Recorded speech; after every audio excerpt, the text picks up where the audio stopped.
सो ये देखिए आप, ये लेग है, एक लेग का डायग्राम बनाया है, किसका? कॉकरोच का। ठीक है, इसमें आप देख रहे हो कि वो पोर्शन कॉकरोच के लेग का जो अटैच्ड है मीजो से, क्योंकि तीनों थॉरेक्स रीजन से निकलते हैं, एक एक एक एक, तो जो अटैच्ड है थॉरेक्स रीजन से उसको कॉक्सा कहेंगे। फिर ये लॉन्ग फीमर है, ठीक है। फिर उसके बाद ये ट्राइंगल सा, ये जो आप देख रहे हैं यहाँ पे, ये ट्राइंगल सी एक जॉइंट है, इसे ट्रोचेंटर बोलते हैं, ट्रायंगुलर होता है शेप में। फिर ये टीबिया है, टीबिया में से ये हेयर्स निकल रहे हैं, स्पाइन्स, ये टीबियल स्पाइन्स है, ये अभी मैंने हाईलाइट किया, ये टीबियल स्पाइन्स है। फिर ये 5, 1 2 3 4 5, ये टार्सस है, ठीक है, इनमें टार्सोमियर्स है, ठीक है, मतलब ये पूरा टार्सस है और ये 5 टार्सोमियर है, ठीक है। ये पूरा जो आपका पोर्शन है, लोअर पोर्शन लेग का, ये टार्सस है और इसमें ये 5 टार्सोमियर है।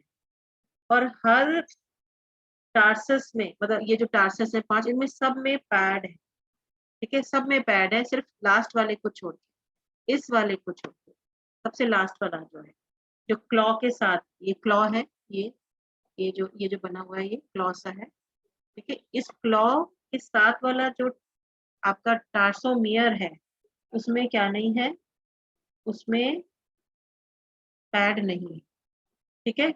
बाकियों में सॉफ्ट पैड है, एक पैड यहाँ है, एक पैड यहाँ है, हर टार्सोमियर में पैड। पैड जो है, ठीक है, सॉफ्ट पैड है, इन्हें प्लेंटुला भी बोलते हैं, और ये स्लिपरिंग से बचाते हैं। जब ये लोकोमोट करते हैं तो स्मूथ सरफेस पे स्लिप नहीं होते पैड की वजह से, ठीक है। भागते हैं ना, बड़ी तेज भागते हैं, ठीक है। इनकी स्पीड 130 सेंटीमीटर पर सेकेंड होती है, और इतनी स्पीड में तो ये क्या हो जाएंगे, स्लिप कर जाएंगे, लेकिन स्लिप नहीं करते क्योंकि इनके पैड्स जो है ये बचाते हैं। जो टार्सोमियर में इधर कोने में पैड है ना साइड में, ये इन्हें बचाते हैं, ठीक है। फिर ये 2 क्लॉ है, ग्रिपिंग के लिए काम आते हैं, ठीक है, ये क्लॉज है इसके, ठीक है, ठीक है, गॉट इट, ये पॉइंट समझ आ गया? Yes ma'am. और कॉकरोच का जो कॉकरोच जो है, इसके जो लेग्स होते हैं वो रनिंग एंड क्लाइंबिंग के लिए होते हैं, रनिंग एंड क्लाइंबिंग। तो ये पार्ट्स हैं इसके, ठीक है। अब लास्ट पार्ट आपका आता है एब्डोमेन, ठीक है। जो एब्डोमेन है उसको देख लेते हैं आप। लेट्स सी एब्डोमेन पार्ट, यही दिखाई दे रहे हैं एब्डोमेन। 10 सेगमेंट से काउंट मत करना क्योंकि डायग्राम इतना सही नहीं है तो गलत भी हो सकता है, ठीक है। तो ये यहाँ से स्टार्ट हो रहा है एब्डोमेन, 10 सेगमेंट्स हैं इसमें। अच्छा, इसमें आपको 15 सेगमेंटेड एनाल सिराए, सर्कस सिंगुलर होता है, दिखाई देंगे 10th सेगमेंट से निकलता हुआ। ये देख रहे हैं, ये एनाल दिखाई दिया, एनाल सर्की बोल रहे हैं जैसे सर्कस। ये याद रखिएगा 10th सेगमेंट से निकला है, और ये ग्राउंड की जो वाइब्रेशन होती है उसे ये परसीव करता है, राइट। एंटीना तो करते ही है, ये भी करता है, ठीक है। एनाल सर्की का मेजर रोल यही है कि ग्राउंड वाइब्रेशन को ये पहचानते हैं। आप चलेंगे तो पता लगा लेंगे एनाल सर्की से कि कोई आपके पास आ रहा है, वाइब्रेशन से पता लगा, ठीक है। ये इसमें एनाल स्टाइल नहीं है तो ये फीमेल हो सकती है, क्योंकि इसमें एनाल स्टाइल नहीं है, क्योंकि 9th सेगमेंट से, याद रखिएगा, मेल्स में 9th सेगमेंट से, यानी एनाल सर्की के ऊपर से जो सेगमेंट है 9, उससे आपको एक पेयर एनाल स्टाइल्स मिलते हैं, ठीक है। एनाल स्टाइल 9th सेगमेंट से आता है मेल में, ठीक है। मेल का जो एब्डोमेन होता है वो थोड़ा नैरो होता है फीमेल के मुकाबले, फीमेल का जो एब्डोमेन होता है वो थोड़ा ब्रॉड होता है।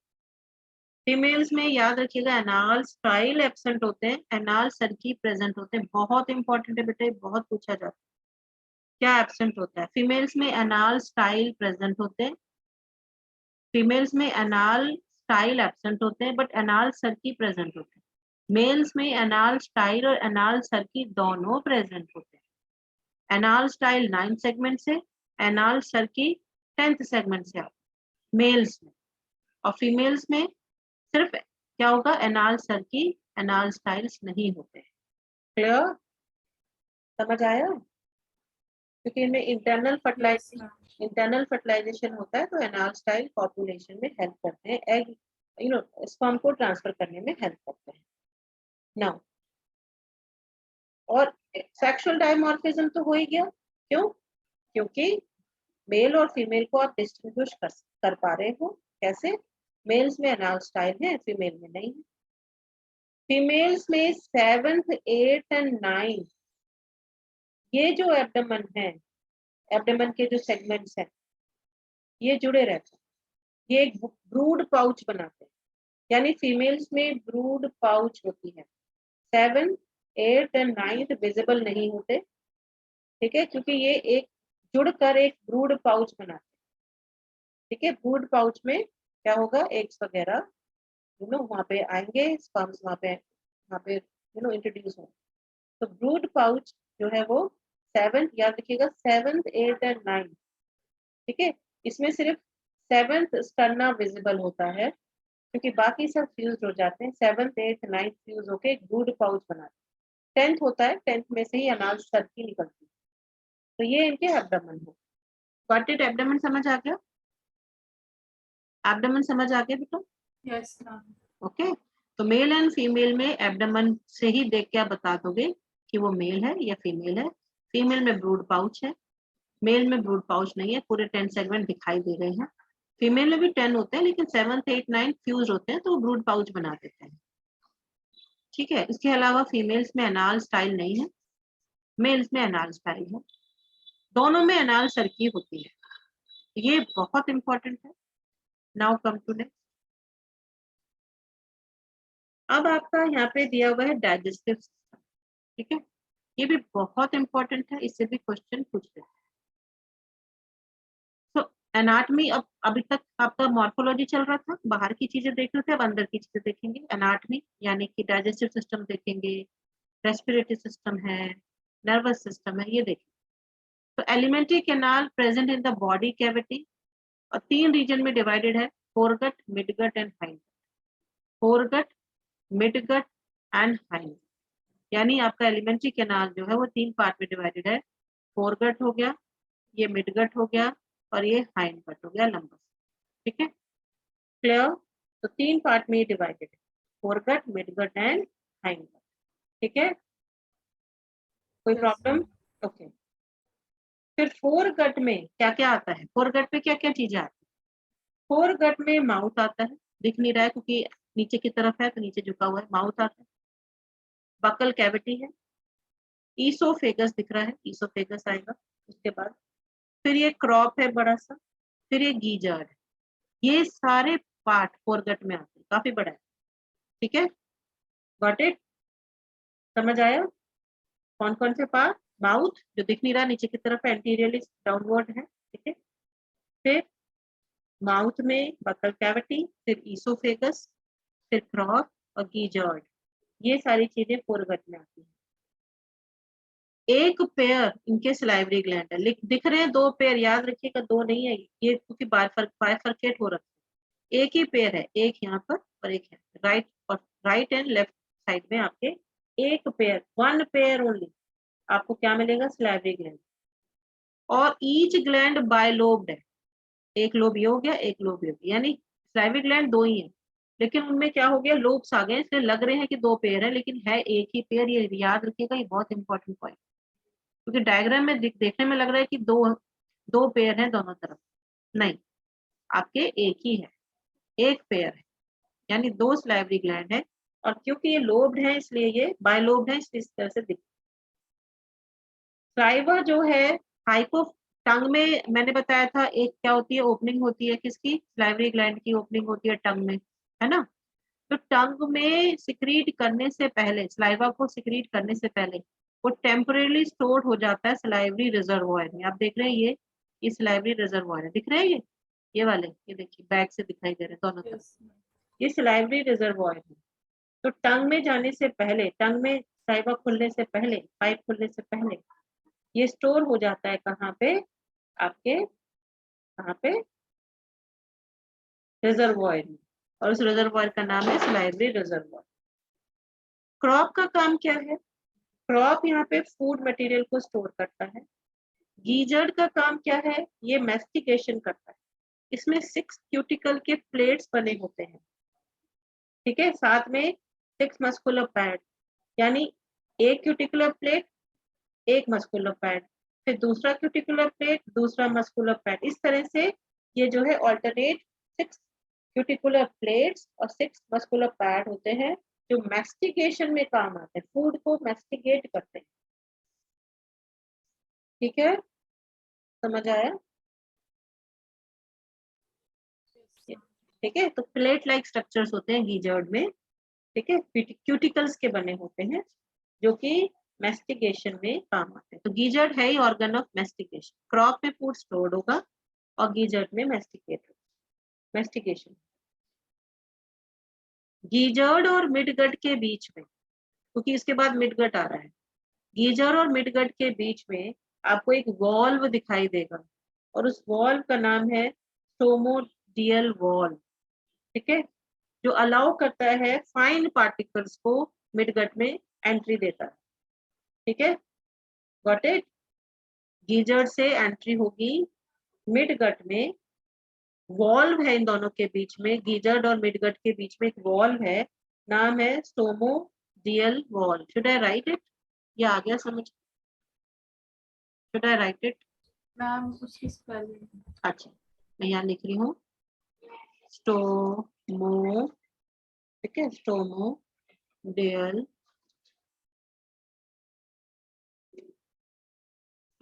वॉल्व, ठीक है, ये वॉल्व होता है किस किस के बीच में? गीजर और मिडगट के बीच में।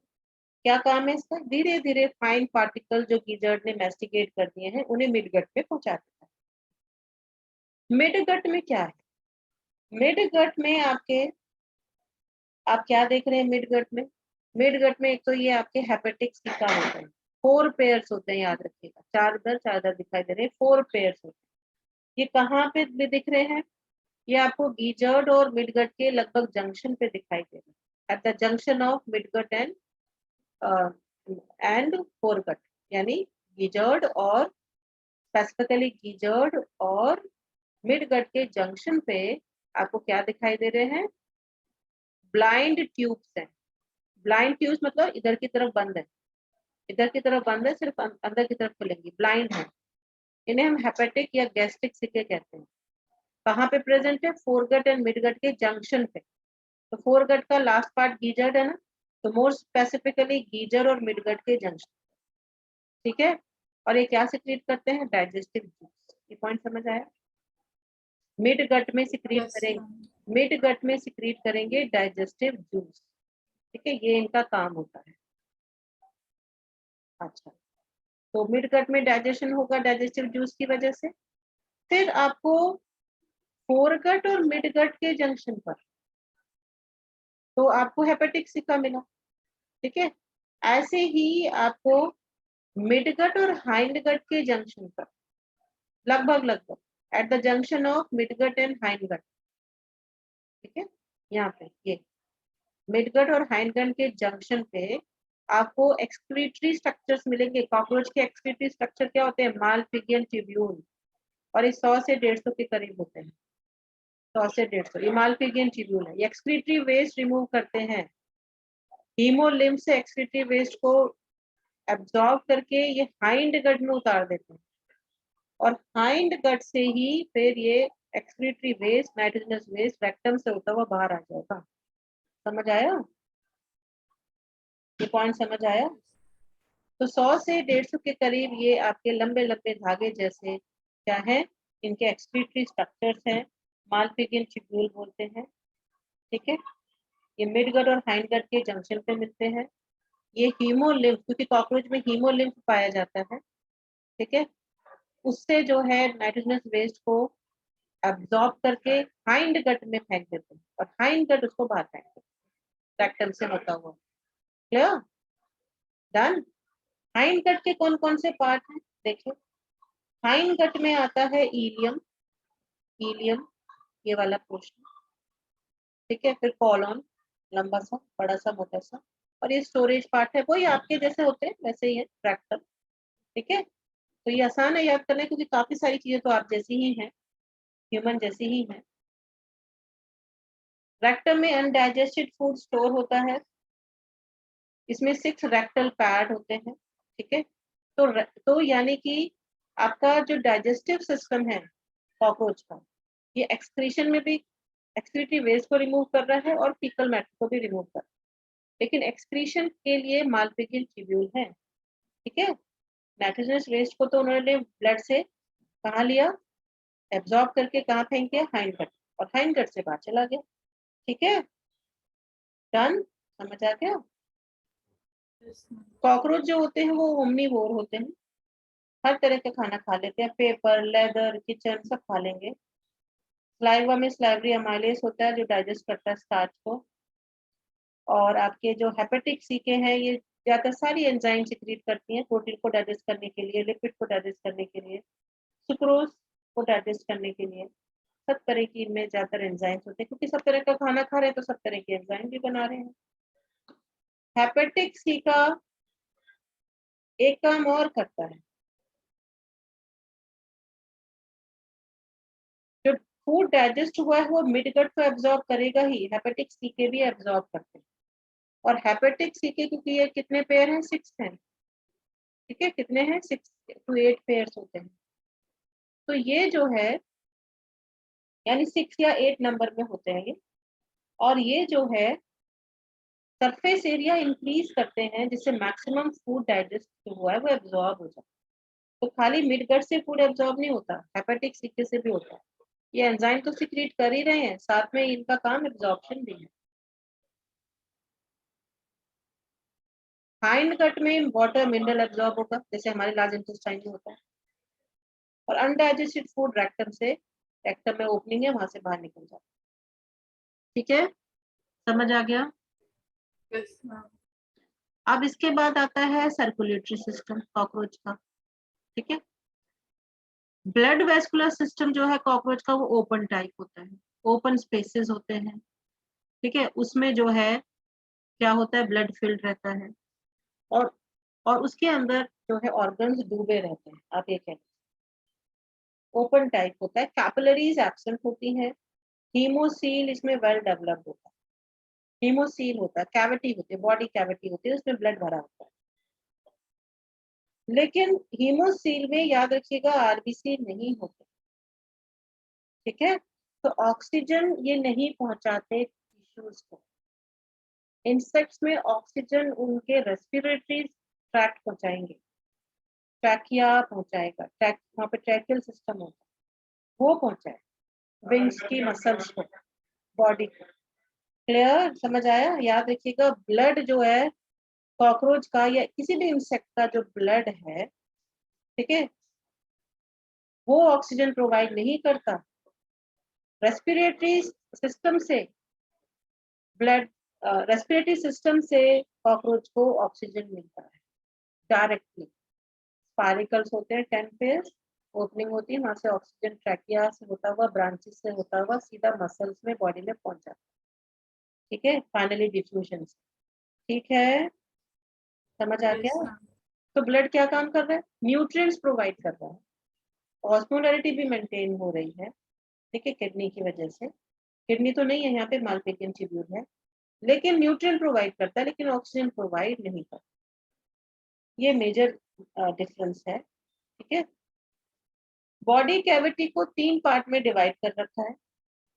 कौन कौन सी है,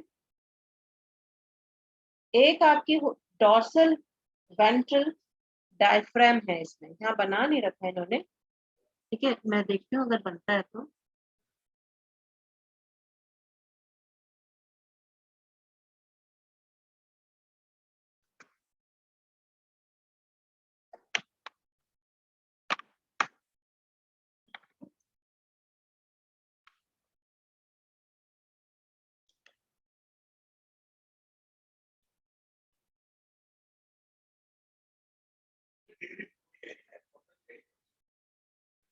नहीं बन पा रहा इससे तो।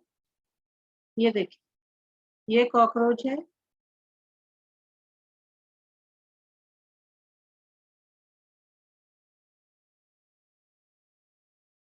एक रफ बनाया मैंने। इसमें क्या है, डॉर्सल एंड वेंट्रल डायफ्राम होता है परफोरेटेड। ये डॉर्सल डायफ्राम हो गया, ये वेंट्रल डायफ्राम हो गया, और इसमें परफोरेशन होते हैं, पोर होते हैं, पोर्स होते हैं, इस तरह से दोनों में, पूरे में होता है, मैंने दो ही बनाए, पूरे में परफोरेशन होता है। और इस इन दो डायफ्राम की वजह से, ठीक है, आपके 3 चैम्बर में डिवाइड हो गया। ठीक है, कौन कौन से चैम्बर, मतलब 3 बॉडी कैविटी बन गई यहाँ पे, एक ये और तीसरी ऊपर। ठीक है, डन। जो पहली नीचे वाली है इसे बोलते हैं पेरी न्यूरल साइनस, क्योंकि यहाँ से क्या जाएगा, नर्व कॉर्ड जाएगी, वेंट्रल होती है इनमें नर्व कॉर्ड। ठीक है, क्या है ये पेरी, क्या है इसका नाम, पेरी न्यूरल साइनस। बीच वाली जो है पेरी विस्ट्रल साइनस है, और ऊपर वाली जो है पेरी कार्डियल साइनस है। समझ आया, नहीं आया? 3 चैम्बर में डिवाइड हो गया तो डायफ्राम की वजह से। ये पॉइंट समझ आया आपको? मैं सिंपल बॉक्स से बना के बता रही हूँ।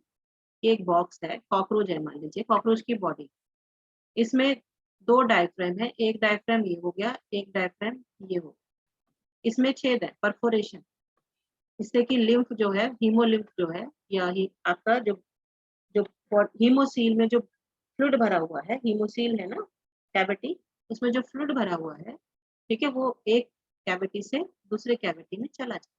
ठीक है, तो ये परफोरेटेड है। ठीक है, ये पहला चैम्बर है।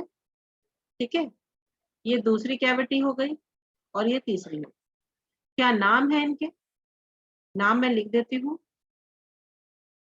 नीचे वाली, सबसे नीचे वाली जो है ये पेरी वेंट्रल साइड पे, नीचे वाले मतलब वेंट्रल साइड पे पेरी, इसको बोलते हैं पेरी न्यूरल, क्योंकि यहाँ पे आपका नर्व कॉर्ड रन करती है, यहाँ से नर्व कॉर्ड जाएगी, क्या जाएगी, नर्व कॉर्ड।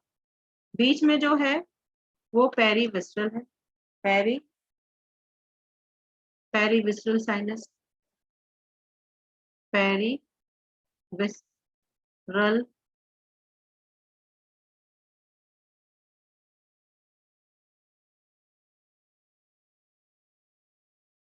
विस्ट्रल साइनस। सबसे नीचे वाली वेंट्रल साइड पे पेरी न्यूरल, ये बीच में पेरी विस्ट्रल, और ये पेरी कार्डियल है ऊपर वाली, पेरी कार्डियल। समझ आया, ये पॉइंट समझ आया, पेरी कार्डियल साइनस। Yes, ma'am. क्या मतलब है इसका, पेरी न्यू तीन, अब ये 3 कैविटी में डिवाइड हो गया। ठीक है, ये जो हीमोसील है 3 कैविटी में डिवाइड हो गया, 2 डायफ्राम की वजह से, डॉर्सल एंड वेंट्रल डायफ्राम, ऊपर वाला डॉर्सल, नीचे वाला वेंट्रल डायफ्राम। ठीक है, तो पेरीन्यूरल जो साइनस है उसमें से इनकी नर्व कॉर्ड जाती है, क्योंकि हम नर्व कॉर्ड वेंट्रल होती है। ठीक है, नर्व कॉर्ड जाएगी। पेरीविस्टल में बाकी के ऑर्गन्स होंगे, डाइजेस्टिव सिस्टम वगैरह ये सब होगा, और यहाँ पे हार्ट होगा। ये जो दिखा रखा है ये हार्ट, ये हार्ट दिखा, ये कहाँ पे है, डॉर्सल साइड में होता है। आपको पता है कि कॉर्डेटा में हार्ट वेंट्रल साइड पे होता है, और नॉन कॉर्डेट में हार्ट वेंट्रल साइड पे, डॉर्सल साइड पे होता है। ठीक है, got it, I repeat, Chordata में हार्ट वेंट्रल साइड पे होता है, और नॉन कॉर्डेट में डॉर्सल साइड पे। और इनमें नर्वस सिस्टम, जो इनका नर्व कॉर्ड है वो इनका वेंट्रल साइड पे है, हमारा डॉर्सल साइड पे होता है, बस ये फर्क है, इसलिए ये नॉन कॉर्डेट है और हम कॉर्डेट है। अब ये 3 उसमें डिवाइडेड है। ठीक है, और आपके जो ये हार्ट है इसमें कितने चैम्बर्स हैं, 13। काउंट मत करना, 13 नहीं बने हुए, किसी आर्टिस्ट ने बनाया, 13 चैम्बर होते हैं। ठीक है, राइट, 1 2 3 4 5 6 7 8 9 10 11 12 ही है, लेकिन 13 होते हैं, सही नहीं है थोड़ा डायग्राम। ठीक है, और ये जो हार्ट है इनके साथ मसल्स होती हैं जो इनको हार्ट के चैम्बर को कॉन्ट्रैक्ट रिलैक्स कराएंगी, ये अल्री मसल्स कहलाते हैं। ठीक है, ठीक है, मसल्स हैं, अल्री मसल्स। ठीक है, अच्छा, अब ये जो हार्ट है, ठीक है, ये जो इनका जो ब्लड होता है इसको हीमोलिम्फ कहते हैं, क्योंकि इसमें ब्लड पिगमेंट होता नहीं। ठीक है, और ये ऑक्सीजन भी कैरी नहीं करता, राइट, ये मैंने अभी आपको बताया। अच्छा, जो ये हार्ट है 13 चैम्बर है, याद रखिएगा 10 चैम्बर्स एब्डोमिनल कैविटी में है और 3 चैम्बर जो है वो थोरेसिक कैविटी। समझ आया? मतलब थोरेसिक रीजन में है। समझ आया? क्योंकि 10 एब्डोमिनल चैम्बर है ना, तो 10 तो चैम्बर कहाँ मिलेंगे हार्ट के? कहाँ मिलेंगे? 10 चैम्बर हार्ट कहाँ मिलेंगे? एब्डोमेन में, क्योंकि 10 सेगमेंट है ना एब्डोमेन में, और 3 आपको कहाँ मिलेंगे? Yes, ma'am. थोरेसिक में। तो इस तरह से ये कितने हो गए? 13 हो गए। लास्ट चैम्बर को छोड़कर, ये लास्ट चैम्बर है, इसे छोड़कर, समझ आया लास्ट चैम्बर कौन सा है? ये लास्ट चैम्बर, इसे छोड़ के सभी के पास 1 पेयर ऑफ ओस्टिया है। ओपनिंग है, एक यहाँ ओपनिंग है, एक यहाँ ओपनिंग होती है, सब में ओपनिंग, एक ये एक, जिससे blood posterior to anterior move करता है। याद रखिएगा ब्लड का जो मूवमेंट है वो कैसा है? Posterior to anterior, anterior aorta तक जाए। ठीक है, इस तरह से ब्लड पंप होता है, क्योंकि हर चैम्बर में लास्ट वाले को छोड़कर हर जगह पे क्या है? ऑस्टिया होता है। क्या होता है? ऑस्टिया। ओपनिंग होती है एक पेयर, एक ओपनिंग ये है, एक ओपनिंग यहाँ होती है, ऐसी एक ओपनिंग ये, एक ओपनिंग ये। ठीक है, ये बेस पर ये ओपनिंग है, ये ओपनिंग है, ये ओपनिंग्स होती है। ठीक है, गॉट इट? Yes, ma'am. तो ये ओपनिंग्स है, और इन ओपनिंग से ही जो है क्या होता है? आई मीन टू से जो मसल्स होती हैं ये जब कॉन्ट्रैक्ट रिलैक्स करती हैं, ठीक है, कितनी पेयर्स है मसल? 12 पेयर्स। 12 पेयर्स है, देखिए लास्ट वाले में नहीं है, 12 pairs muscles, alary muscles. Heart कैसा है? पल्सेटिंग है, diastole and systole stage show करता है, पल्सेटिंग है। ठीक है, डायस्टोल में क्या होगा? ऑस्टिया ओपन हो जाएंगे, ब्लड जो है वो ऑस्टिया से एंटर हो जाएगा चैम्बर में, हार्ट चैम्बर में। सिस्टोल में ऑस्टिया बंद हो जाएंगे। ठीक है, और इस तरह से ब्लड जो है वो मूव करता है पोस्टीरियर से, पीछे से आगे की तरफ मूव करेगा। ठीक है, ये इस तरह से इनका मूवमेंट होता है। समझ आ गया? इस तरह से ब्लड पंप होता है। समझ आया? ओके, इतना करते हैं। कल हम जो है रेस्पिरेटरी और बाकी के खत्म कर देंगे कल इस चैप्टर। ओके। Okay, ma'am.